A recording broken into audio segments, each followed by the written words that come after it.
So pretty much everything in this assignment, you're going to be creating graphs and summary statistics and things. Everything you do in here, you're going to be grouping it by what treatment group they were in. So for example, on this very first part that you're doing, when you're doing the summary stats,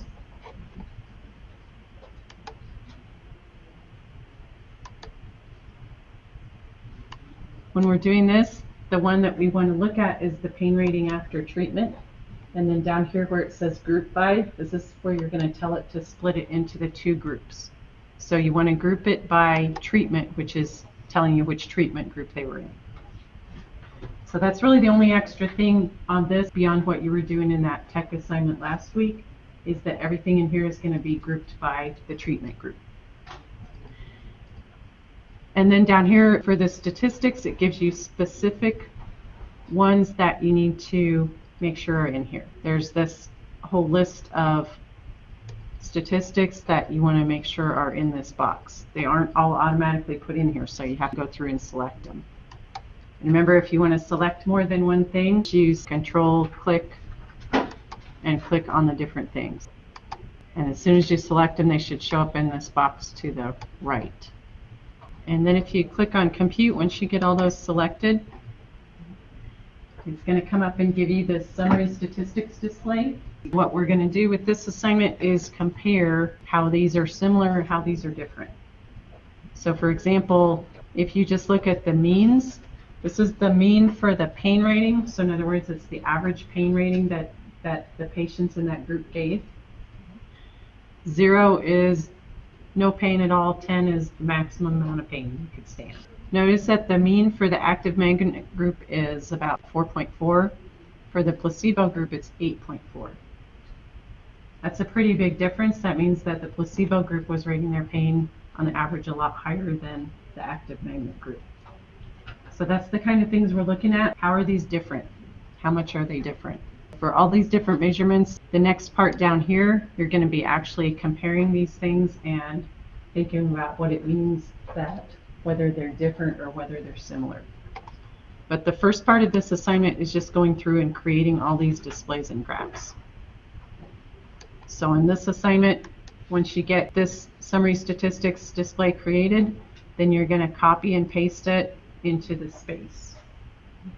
And some of these, it's going to take up a little more space than I actually put in the assignment, but that's okay. It'll just move everything else down. So for this, you can just highlight this and copy it and then paste it into here.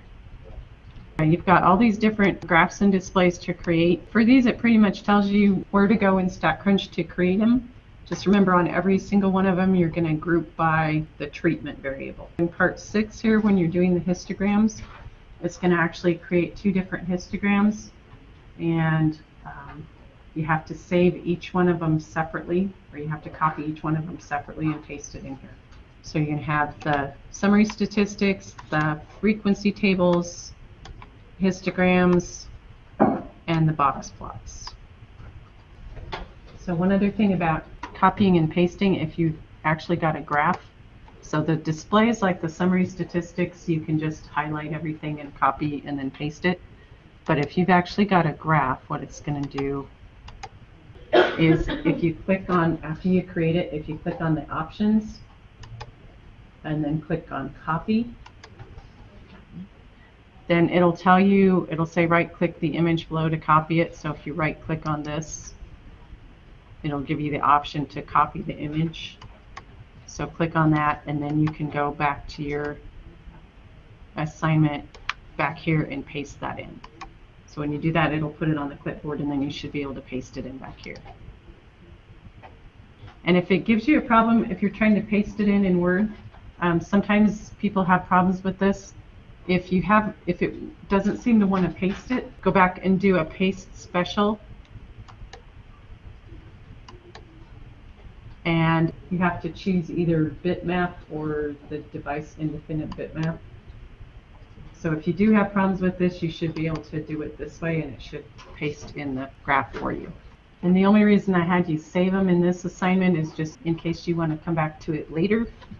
So if you're doing part of the assignment, problem is if you don't save the graphs, then when you come back later, you have to redo them. So if you have them saved, then you can always pull them back up and copy and paste them into your assignment. So part of the reason I gave you this assignment is that there's some things that we seem to struggle with when we're talking about analyzing data. And this assignment is trying to get you to really break this down piece by piece and see the type of thing we're looking for. So I know some of you are still working on your graphs, but let's look a little bit at part 3. So the idea on part 3 here is to get you to think about how you would take these graphs and displays and actually use them to come up with some conclusions about what's going on with this data. I mean, the answer we want to get to in the end of this is whether it seems like the magnets made a difference in the patient's pain or not. And we don't want to just look at that and say, well, yeah, it looks like it did, or yeah, it looks like it didn't. We want to have some actual numbers to back it up with, some statistical facts that we can point to and say, well, yes, look at this group. Mean is a lot lower for this group than it is for this group. So the first thing in part 3 that it asks you to look at is the frequency distributions. And up here, when it talks about important features, it's talking about one of the important features being the classes with the highest and lowest frequencies. So there's 2 different ways we can look at the frequency distribution. One is from those frequency tables that you created. The other way to look at a frequency distribution for this is from the histograms. A histogram is just a visual representation, really, of a frequency distribution. So for this first part, in step 1, it's asking you to look at either the frequency table or the histogram and find the pain rating with the highest frequency. If you're looking at the frequency table, that's going to be the one with the highest percentage. If you're looking at the histogram, that's going to be the bar that's the tallest. I've got my frequency tables here. If I'm looking at the active magnet group, what I'm looking for is, when I look at this percent of total over here, I'm looking for the one of these that has the highest percentage. It's just as simple as that. So for example, I see that this row right here is the one that out of all these that has the highest, where it says percent of total. So that would be the class with the highest frequency. For this assignment, because our pain ratings are just single numbers, I mean, they could have been anything from 0 up to 10, but they couldn't give it like a 1.5 or something.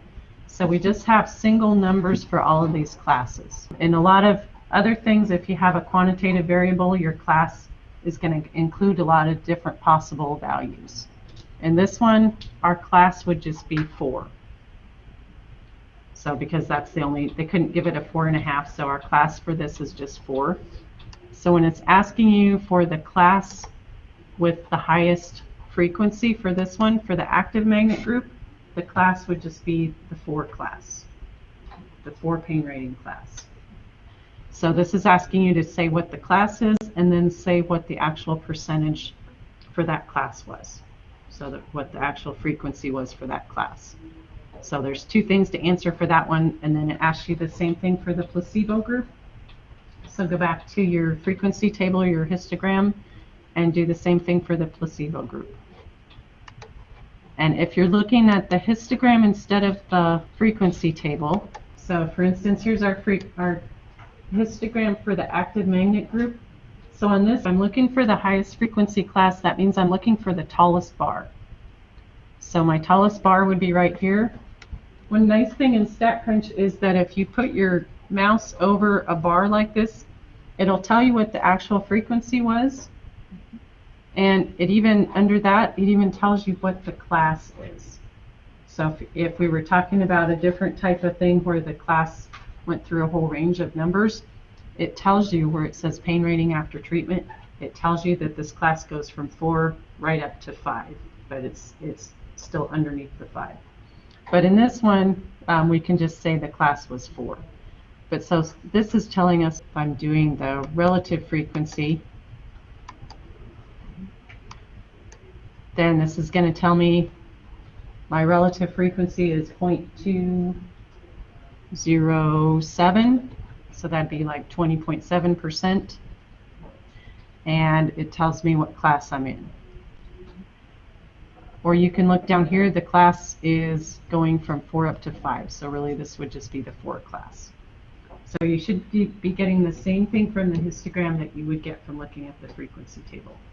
So highest frequency is always, you're looking for the tallest bar, because the bar tells you what the frequency is.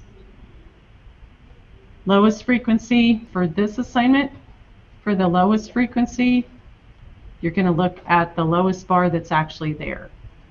So notice in this one there are a couple of places where there isn't even a bar showing. That's going to be something later when it asks you about the gaps. So those places where there's a bar missing, we're going to consider that a gap. When you're looking for the lowest frequency, look for the lowest bar that's actually showing up as a bar.